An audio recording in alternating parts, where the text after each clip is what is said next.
اعوذ باللہ من الشیطان الرجیم بسم اللہ الرحمن الرحیم ان اللہ وملائکتہ یصلون علی النبی یا ایہا الذین آمنوا صلوا علیہ وسلموا تسلیما اللہم صلی علی محمد وعلی آل محمد وبارک وسلم۔ بسم اللہ الرحمن الرحیم فاذکرونی اذکرکم واشکروا لی ولا تکفرون۔ سو تم مجھے یاد کیا کرو، میں تمہیں یاد کیا کروں گا، اور شکر ادا کیا کرو میرا، اور میری ناشکری نہ کیا کرو۔ قرآن مجید فرقان حمید میں سورہ البقرہ کی آیت نمبر 152 ہم نے پڑھی ہے۔ اس میں خالق کائنات اپنے بندوں کو ارشاد فرما رہے ہیں، فاذکرونی، سو تم مجھے یاد کیا کرو۔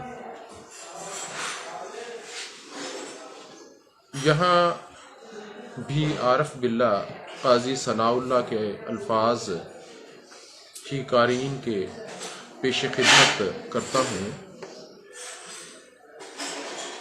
جب ان معارف کے حاصل ہونے کا طریقہ صرف القاء اور انعکاس ہے، اور ذکر الہی اور مراقبہ سے ہی دل میں یہ استعداد پیدا ہوتی ہے کہ وہ حضور صلی اللہ تعالیٰ علیہ وآلہ وسلم کے پرسینہ سے بلا واسطہ یا بالواسطہ فیضان و القاء قبول کر سکے، اس لیے حکم دیا کہ میرا ذکر کیا کرو۔ کثرت ذکر سے ہی تم اس مقام پر فائز کیے جاؤ گے جہاں انوار و تجلیات کے بے محا بارش ہوتی ہے اور دوری کے حجاب یکسر الٹ دیے جاتے ہیں۔ کیا فرمایا؟ تم مجھے یاد کیا کرو، میں تمہیں یاد کروں گا۔ کیا اس سے بڑھ کر بھی بندہ کی کوئی عزت افزائی ہو سکتی ہے کہ اس کا مالک و خالق اس کو اپنی یاد سے سرفراز فرما دے؟ ایک حدیث قدسی بھی ملاحظہ ہو تاکہ اپنے رب کریم کا آپ کو اندازہ ہو سکے۔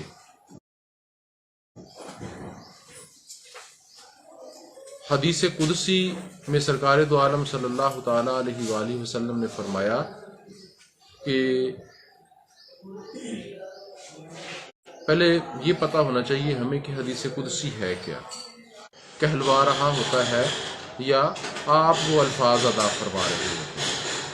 کیا فرمایا؟ میرا بندہ جیسے مجھے گمان رکھتا ہے ویسا ہی میں اس کے ساتھ برتاؤ کرتا ہوں۔ اگر وہ مجھے دل میں یاد کرے میں بھی اسے ایسے ہی یاد کرتا ہوں، اور اگر مجمع عام میں یاد کرے تو میں اس سے بہتر مجمع میں اسے یاد کرتا ہوں۔ اگر وہ ایک بالشت اس کو کہتے ہیں میرے نزدیک ہو تو میں ایک ہاتھ اس کے نزدیک آ جاتا ہوں۔ اگر وہ ایک ہاتھ میرے نزدیک ہو تو میں ایک قدم اس کے قریب ہو جاتا ہوں۔ اگر وہ چل کر میری طرف آئے تو میں دوڑ کر اس کی طرف جاتا ہوں۔ دروازہ فضل کھلا ہے آجا، دینے پہ مالک تلا ہے آجا۔ اب اس بات کی سمجھ آتی ہے کہ کوئی مانگنے والا ہو، کوئی اس کا ذکر کرنے والا ہو، کوئی اس سے گزارش یا عرض کرنے والا ہو، تلا کا مطلب کیا ہوتا ہے؟ دینے پہ مالک تلا ہے آجا، یعنی کہ اس نے دینا ہی دینا ہے، اس نے عطا فرمانا ہی فرمانا ہے۔ اور عطا کیوں نہ فرمائے؟ جب ایک ماں سے 70 گنا زیادہ اپنی مخلوق سے محبت کرنے والی ذات ہے تو پھر وہ ذات اقدس ہے، ہر وقت دینے کو تیار ہے، لیکن کوئی مانگنے والا تو ہو۔ ہم دنیا کے اندر حسن کی تلاش میں ہیں، لطف کی تلاش میں ہیں، خوبصورتی کی تلاش میں ہیں، بزرگ فرماتے ہیں تو دل کو دیکھتا رہ اور پچھلی رات ہونے دے، تو دل کو دیکھتا رہ اور پچھلی رات ہونے دے، رات کا پچھلا پہر تو ہونے دے، اپنی توجہ جو ہے وہ مرکوز رکھ اپنے دل کی طرف، اس پہ اپنا اختیار رکھ، اسے مالک کی یاد میں گم رکھ۔ ایک زبان کا ذکر ہوتا ہے، ایک دل کا ذکر ہوتا ہے، اور دل کا جو ذکر ہوتا ہے نا اس کی تو کیا ہی بات ہے۔ ایک سانس کا بھی ایک ذکر ہوتا ہے کہ جب سانس لیں تو اللہ ہو، جب نکلے باہر تو ہو، لیکن یہ ذکر جو ہے سانس کا ذکر پھیپھڑوں تک محدود ہوتا ہے۔ ایسے ہی ہے نا، سانس جو ہے وہ انسان پھیپھڑوں سے لیتا ہے نا، لیکن دل کا جو ذکر ہے، جو قلب کا ذکر ہے، قلب کا ذکر جو ہے وہ رگ رگ میں بس جاتا ہے انسان کے دل کے اندر سے۔ جس وقت اللہ دھڑکن کے ساتھ نکلتا ہے تو پھر وہ رونگٹے کھڑے کر دیتا ہے وجود کے، اور ہو سے پھر اس کے ہونے کا اثر جو ہے وہ وجود کے اندر پایا جاتا ہے۔ اللہ نور السماوات والارض، کہ اللہ کا جو نور زمینوں اور آسمانوں کے ذرے ذرے میں ہے اس کا ظہور نظر آتا ہے، لیکن کب؟ جس وقت قلب سے اللہ ہو کا جو ورد ہے یا ذکر ہے وہ انسان کرتا ہے۔ تو کیا فرماتے ہیں کہ تو دل کو دیکھتا رہ اور پچھلی رات ہونے دے، جلوس حسن تیری جلوہ گاہے دل سے نکلے گا، جلوس حسن تیری جلوہ گاہے دل سے نکلے گا۔ ایک حسن کا جلوس جو ہے وہ تیرے دل کے جلووں سے نکلے گا، اور پھر جس وقت وہ نکلے گا تو تب جو ہے وہ تجھے لطف اور سرور نصیب ہوگا عبادت کے اندر۔ ایک عبادت ہوتی ہے صرف ادائیگی کی حد تک، دوسری عبادت وہ ہوتی ہے جو سیدنا علی المرتضیٰ رضی اللہ تعالیٰ عنہ نے کی، اور کیسے کی؟ فرماتے ہیں کہ میں اس وقت تک سجدے سے سر ہی نہیں اٹھاتا تھا جب تک خالق کا دیدار نہیں ہو جاتا تھا۔ معراج نماز میں جو ہے نا وہ مومن کی معراج ہے نا، تو معراج کیا ہے؟ اللہ سے ہم کلام ہونا اور سامنے ہم کلام ہونا۔ تو وہ جلوس حسن جب جلوہ گاہے دل سے نکلتا ہے تو پھر یہی ہوتا ہے۔ مالک سے بڑھ کے کس کا حسن ہے؟ ہمیں اللہ کا ذکر جو ہے وہ ہر لمحہ ہر گھڑی کرنا چاہیے۔ اللہ کا ذکر صرف اللہ اللہ کرنا نہیں ہے، اللہ کا ذکر جو ہے وہ اللہ تعالیٰ کے احکامات کو دوسروں تک پہنچانا، دوسروں سے سننا، یہ بھی ذکر کے زمرے میں آتا ہے۔ اور پھر ہر وقت اپنے آپ کو خالق کائنات کے سامنے موجود سمجھنا کہ اللہ مجھے دیکھ رہا ہے، اور پھر وہ وقت آ جاتا ہے کہ جب انسان اللہ کو دیکھتا ہے، کچھ بھی بعید نہیں ہے، کچھ بھی دور نہیں ہے۔ اصل چیز کیا ہے؟ اصل چیز یہی ہے کہ اللہ تبارک و تعالیٰ کے ذکر سے انسان لو لگائے۔ فَاذْكُرُونِی، کیا فرمایا؟ تم میرا ذکر کرو، فَاذْكُرُونِی أَذْكُرُکُم۔ اس سے اگلی بات کیا فرمائی؟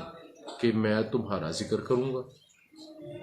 اب یہ کتنی بڑی سعادت کی بات ہے کہ انسان اللہ کا ذکر کرے اور اللہ رب العالمین اس کا تذکرہ کرے۔ اور وہ کس طرح سے ہوتا ہے؟ انسان صبح اٹھتا ہے، صبح اٹھتے ہی وہ سو کر اٹھنے کی دعا پڑھتا ہے، رب العالمین تیرا شکر ہے کہ تو نے مجھے موت کے بعد زندگی دی، دوبارہ مجھے جگایا، میں موت میں تھا اور تو نے مجھے جگایا۔ اب یہ دیکھیں، یہ صرف بندے اور مالک تک محدود نہیں رہتا، خالق کائنات فرشتوں کو جمع فرماتے ہیں، آؤ آؤ ادھر دیکھو اس بندے کو، کیا یہ وہی ہے جس کے متعلق تم کہتے تھے کہ یہ دنیا کے اندر دنگا و فساد کرے گا، قتل و غارت گریاں کرے گا؟ دیکھو نیند سے اٹھنے کو دل نہیں چاہ رہا،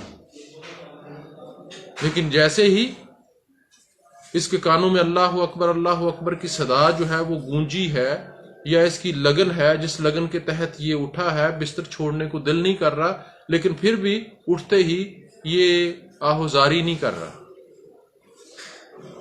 یہ آہوزاری نہیں کر رہا، رونا نہیں رو رہا کہ میں تو تھکا ہوا تھا جلدی رات ختم ہو گئی، بلکہ کیا کر رہا ہے؟ الحمدللہ الحمدللہ الذی احیانا بعد ما اماتنا والیہ النشور، کہ یہ دیکھو کس طرح سے میرا شکر ادا کر رہا ہے، کس طرح سے میری تعریفیں کر رہا ہے۔ ہاں یا اللہ بالکل، اب بتاؤ کیا سلوک کروں اس کے ساتھ، اس کے ساتھ کیا معاملہ فرماؤں؟ یا اللہ تو اسے بخش دے۔ فرشتے کیا عرض کرتے ہیں؟ یا اللہ تو اسے بخش دے۔ اب یہ تنہائی میں جو ہے وہ اللہ کا ذکر کر رہا ہے، اللہ تبارک و تعالیٰ کی ذات فرشتوں کی محفل کے اندر اس کو یاد کر رہے ہیں۔ وہاں کیا فرماتا ہے خالق کائنات کو؟ کیا ضرورت ہے کسی کو پوچھنے کی یا کسی کو گواہ بنانے کی؟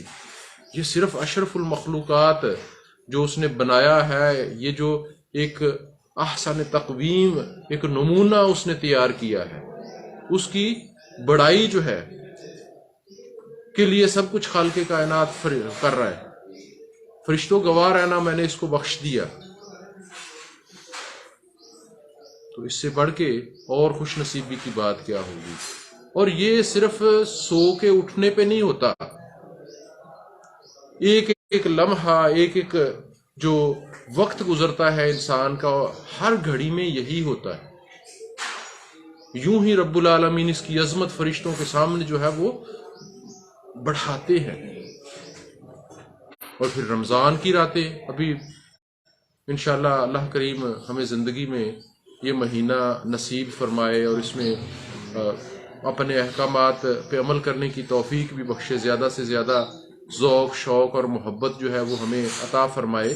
ایک لگن ہوتی تھی سرکار دو عالم صلی اللہ تعالیٰ علیہ وسلم، آپ کے اہل بیت میں، آپ کے صحابہ کرام رضوان اللہ تعالیٰ علیہ مجمعین میں، کہ جس وقت شعبان آتا تو اسی وقت سے رمضان کی تیاریاں شروع ہو جاتی، اور وہ تیاریاں یہ نہیں ہوتی تھی جو ہم کرتے ہیں، سامان مہنگا ہو جانا، جلدی جلدی کریانے والی دکان تو اکٹھا کر لو، ٹماٹر فریز کر لو، مرچیں کر لو، آلو جمع کر لو، یہ تیاریاں نہیں ہوتی تھی۔ ٹھیک ہے، یہ چیزیں بھی ساتھ ساتھ ضروریات ہیں، چلتی ہیں، لیکن اس سے زیادہ جو ہے وہ عبادات کی تیاریاں ہوتی تھی۔ اسی مہینے میں سرکار صلی اللہ تعالیٰ علیہ وسلم اور آپ کے صحابہ روزے رکھنے شروع کر دیتے، اور وہ تڑپ تھی۔ یقین کیجئے کہ وہ ثواب کی کوئی ان کو لالچ نہیں تھی، بلکہ ایک تڑپ تھی رمضان کی، کہ جلدی سے، جیسے پلیئر گراؤنڈ میں جاتا ہے نا، تو گراؤنڈ میں جا کے اگر تھوڑا سا وقفہ، تھوڑا سا ٹائم ملے تو وہ کھڑا رہتا ہے سائڈ پہ، کیا کرتا ہے؟ پریکٹس۔ اصل میں وہ پریکٹس کیا ہوتی ہے؟ جلدی سے وہ میدان میں کودنا چاہتا ہے، اس کی لگن ہے، اس کا شوق ہے۔ اور جو پکے مسلمان تھے، جن کا لگاؤ تھا دین کی طرف، ان کی یہ تڑپ تھی کہ اسی مہینے میں وہ لذت، جو روزے کی لذت رمضان میں نصیب ہونی ہے، وہ اسی مہینے میں اس لذت سے مستفید ہونا چاہتے تھے۔ ایک دوسرے کو مبارکبادیں دیتے کہ رمضان آ رہا ہے، روتے اس پہ خالق کائنات کہیں ایسا نہ ہو کہ ہم اس سے پہلے اس دنیا سے چلے جائیں، ہمیں یہ ماہ مبارک جو ہے اس کی سعادتیں نصیب فرمانا۔ اور پھر جس وقت رمضان المبارک ہم تو خوشیاں منا رہے ہوتے ہیں نا، ختم ہو گیا، مک گئے روزے، جان چھٹی، نعوذ باللہ من ذالک فاستغفر اللہ، روتے تھے، آج بھی روتے ہیں، میں نے دیکھا ہے آج بھی اہل محبت روتے ہیں رمضان کے الوداع ہونے پہ، رمضان المبارک کے جانے پہ۔ ہماری طرح 20ویں روزے پہ سپیکر پہ نہیں الوداع الوداع ماہ رمضان پڑھنا نہیں شروع کر دیتے کہ بس جناب جلدی جلدی ختم ہو۔ تو میں بات کر رہا تھا کہ رمضان المبارک کی رات کتنی ہوتی ہے؟ تھوڑی سی ہوتی ہے نا، بلکہ یہ سن کے شاید آپ کے کسی کے نالج میں بھی ہو اور حیرت بھی ہو، بعض ایریاز میں صرف یہ رات 2 گھنٹے کی ہوتی ہے، یعنی تراویح پڑھنے کے بعد جو سحری کا وقت ہوتا ہے اس کے درمیان میں صرف 2 گھنٹے کا ٹائم ہوتا ہے۔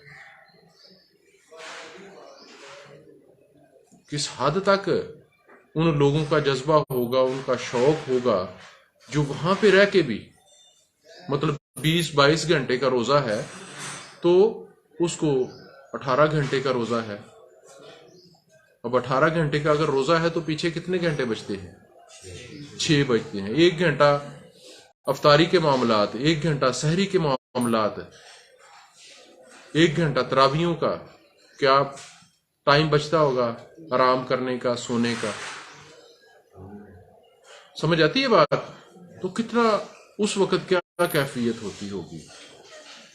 ابھی سوئے، ہم بھی تو یہی ہوتا ہے نا، تراویحوں کے بعد جس وقت دن بھر کے کام کاج کے تھکے، روزے کی ایک جو ہے مطلب کنڈیشن، اس میں بھی احساس ہوتا ہے، وجود کے اندر کمزوری کا احساس ہوتا ہے، اور پھر افطاری کے بعد دل نہیں چاہ رہا، دل نہیں کر رہا کہ اب اٹھیں بھی، لیکن پھر بھی عشاء کی نماز کے لیے چل پڑے، خوشی خوشی چل پڑے، مسجدیں بھر جاتی ہیں، رونقیں بڑھ جاتی ہیں، اور پھر صلاۃ تراویح جو ہے، تراویح کی نماز وہ ادا کرنے کے بعد آ کے سوئے، چند گھنٹے سوئے، ابھی غنودگی طاری ہے، وجود کی نیند کی مطلب جو کیفیت ہے وہ پوری نہیں ہوئی، لیکن پھر بھی کیا کہہ کے اٹھتا ہے؟ الحمدللہ۔ وہ جو رمضان المبارک کے اندر اجر بڑھایا گیا، اس کی یہی وجہ ہے کہ اس میں وجود پہ مشقت بڑھ جاتی ہے، لیکن مشقت کے ساتھ ساتھ دوسری جو چیز بڑھتی ہے وہ انسان کی ہمت بڑھتی ہے، انسان کا جذبہ ایمانی جو ہے وہ بڑھ جاتا ہے۔ تو یہ چیزیں جو ہیں وہ لگن اور شوق سے پیدا ہوتی ہیں۔ آج سے ہی اپنے دل کے اندر ایک لگن اور شوق پیدا کریں، چند دن باقی ہیں، بےتابی سے انتظار کریں رمضان المبارک کا۔ ایک ایک دن یوں محسوس ہو جیسے آپ بعض اوقات کوئی شادی کا معاملہ ہوتا ہے یا کوئی خوشی کا معاملہ ہوتا ہے آنے والے چند دنوں کے بعد، تو وہ دن کیسے کٹتے ہیں۔ اب کسی کی شادی ہو، آپ میں سے کسی کے دن رکھے گئے ہوں، ذرا تصور تو کریں، کیا عبد الرحمان کیا حالت ہوگی؟ بےتاب ہوتا ہے وہ بےتابی، اس بےتابی سے بڑھ کے بےتابی کی ضرورت ہے۔ یقین کریں کہ اللہ کا قرب جو ہے وہ نصیب ہو جاتا ہے جس وقت بندہ اپنے اندر وہ بےتابی پیدا کر لے۔ آج بالفرض 10 دن رہ گئے ہیں، تو ایک جیسے عید کا انتظار ہو رہا ہوتا ہے نا، 9 روزے رہ گئے، 8 رہ گئے، 29ویں روزے پہ ہر بندے کا دل کرتا ہے کل عید ہو کہ نہیں؟ بتائیے تو صحیح ذرا، سوائے چند کے، چند تڑپ رہے ہوتے ہیں کہ اللہ کرے کل بھی روزہ ہو جائے، لیکن باقی وہ جو بےتابی ہوتی ہے اس بےتابی سے رمضان المبارک کا انتظار کرے۔ دیکھنا پھر رمضان میں لطف نصیب ہوتا ہے کہ نہیں؟ پھر صرف صبح سے شام تک کیا بھوکے پیاسے ہی رہتے ہیں یا کوئی اور لذت بھی محسوس ہوتی ہے؟ یہ ساری چیزیں جو ہیں وہ کس زمرے میں آتی ہیں؟ فَاذْكُرُونِی، ہم نے یہ جو پڑھا فَاذْكُرُونِی، اللہ فرماتا ہے سو تم مجھے یاد کرو، اذکرکم، میں تمہیں یاد کیا کروں گا، واشکروا لی ولا تکفرون، اور شکر ادا کیا کرو میرا اور میری ناشکری نہ کیا کرو۔ کسی بھی معاملے کے اندر، خواہ خوشی کا معاملہ ہے خواہ غمی کا معاملہ ہے، ہماری حالت تو یہ ہوتی ہے کہ تھوڑا سا ہم اگر سفر میں جا رہے ہیں، کوئی آندھی آ گئی، بارش آ گئی رستے میں، تو ہم تو وہاں پر ہی ناشکرے ہو جاتے، ہم تو وہاں ہی تکفرون کے زمرے میں چلے جاتے ہیں۔ جو اللہ کے برگزیدہ بندے تھے، ہم تو کہہ دیتے نا کہ موسم خراب ہے، وہ تو یہ بات بھی نہیں کرتے تھے. کہتے نا ہم کہ موسم خراب ہو گیا، وہ تو یہ بات بھی نہیں کرتے تھے کہ موسم خراب ہے. کس نے کیا ہے؟ موسم کا جو صورتحال ہے وہ اللہ رب العالمین نے کی ہے. اب ایک بندہ جو ہے وہ دعائیں مانگ رہا ہے یا اللہ بارش ہو، پانی نہیں ہے، فصلیں جو ہیں وہ اجڑ رہی ہیں بغیر پانی کے. تو دوسری طرف مطلب اکثر لوگ یہ دعا کر رہے ہیں. تو اگر کوئی مجھ جیسا یہ دعا مانگ رہا ہے یا اللہ بارش نہ ہو، میں نے یہاں سے جو ہے نا وہ ڈیوٹی پہ جانا ہے، تو مجھے صرف اپنی ذات کے لیے جو ہے وہ شکر اور ناشکری تک محدود ہونا چاہیے.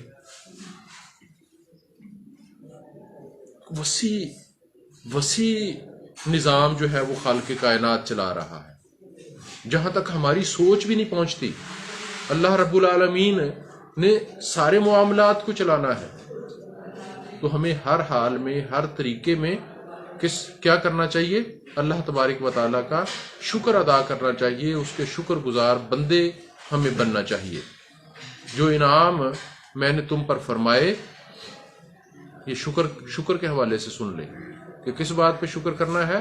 جو انعام میں نے تم پر فرمائے. اب انعام کون سے فرمائے؟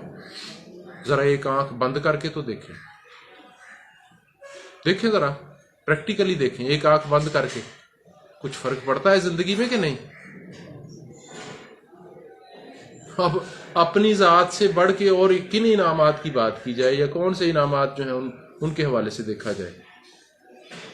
کوئی ایک وقت روٹی بھی نہیں نصیب ہوتی، 2 وقت نہیں نصیب ہوتی، عید پہ نئے کپڑے نہیں ملتے، شادی بیاہ پہ خرچہ نہ ہونے کی وجہ سے نہیں جا سکتے. تو کیا ان باتوں پہ ناشکری کرنی ہے؟ پہلے جو انعام و اکرام خالق کائنات نے دیے ہیں ان پہ شکر تو ادا کرے. بندے کو بخار ہو جائے تو اسے بس ختم ہو جانا چاہیے. ایک بندے کا خدا نخواستہ کوئی ایک ہاتھ جو ہے وہ ڈیمیج ہو گیا ہے، درد کر رہا ہے یا کام نہیں کر رہا، تو بس اس کی دنیا ختم ہوگی، اجڑ گئی اس کی دنیا. وہ جو ہے اس پہ تو شکر ادا کرو، باقی تو سارے کا سارا وجود باقی ہے کہ نہیں. نزلہ ہو گیا، کھانسی ہوگی، سانس کا کوئی پرابلم ہو گیا، کوئی بلڈ پریشر کا مسئلہ ہو گیا، کسی کو ڈپریشن کا ہو گیا، کسی کے ساتھ جناب شوگر ہو گیا، بواسیر ہوگی، کو مطلب ایک معاملہ ہے نا. اچھے پہلو کتنے ہیں. ایون کہ ایک بندہ خدا نخواستہ چل پھر ہی نہیں سکتا، باقی سارے معاملات ٹھیک ہیں. یہ نابینے شخص آپ نے دیکھے ہوں گے جن کی آنکھیں کام نہیں کرتی. اب ان میں سے بعض تو یہ ہوتے ہیں کہ ساری زندگی رو رو کے گزار دیتے ہیں، شکوے کر کے کہ میں نے نعوذ باللہ تیرا کیا گوایا تھا، تو نے سب کو آنکھیں دی ہیں، مجھے میری کیوں چھین لی. اور بعض ہوتے ہیں ان کو فرق نہیں پڑتا. وہ کہتے صرف آنکھیں نہیں ہیں نا، ہاتھ ہے، کان ہے، ناک ہے، زبان ہے، منہ ہے، پاؤں ہے، ساری نعمتوں سے نوازا ہے. اللہ کریم ہمارے تمام اعضاء جو ہیں ان کو سلامت رکھے، ہمیں محتاجی سے بچائے. لیکن اگر خدا نخواستہ زندگی کے اندر کوئی ایسا پہلو آ جاتا ہے، کوئی ایسا وقت آ جاتا ہے، تو اس میں صرف اسی چیز کا رونا روتے رہیں گے. اب ایک بندے کا سر گنجا ہو گیا، بال نہیں اگرے، بال جھڑ گئے، اس کے بعد نہیں اگرے، وہی رونا روتا رہے ساری زندگی. کیا اس کی ساری دنیا اجڑ گئی؟ اس کی دنیا صرف جو ہے وہ سر تک محدود ہے اور سر کے بالوں تک محدود ہے. وہ بھئی جو نعمتیں اللہ تعالیٰ نے عطا فرمائی ہیں، جو سہولتیں دی ہیں، ان سے لطف اٹھاؤ، ان پہ مالک کا شکر ادا کرو. کوئی ایک یہی چیز دنیا کے معاملات کے اندر ہے. میرے پاس فرض کیا کوئی سواری نہیں ہے، میں پیدل سفر کر رہا ہوں، تو مجھے اس بات پہ شکر ادا کرنا چاہیے کہ خالق کائنات تیرا لاکھ لاکھ شکر ہے، تو نے مجھے اس قابل بنایا کہ میں پیدل چل سکتا ہوں. یا یہی دیکھ کے کڑتا ہو سائیکل گزر گئی، ਇਹਦੇ ਕੋਲ ਵੀ ਮੋਟਰਸਾਈਕਲ ਆ ਗਈ, ਅੱਲਾ ਦੀ ਸ਼ਾਨ, ਅਸੀਂ ਪੈਦਲ ਫਿਰਨੇ ਆ, ਲੋਕਾਂ ਕੋਲ ਗੱਡੀਆਂ ਆ ਗਈਆਂ।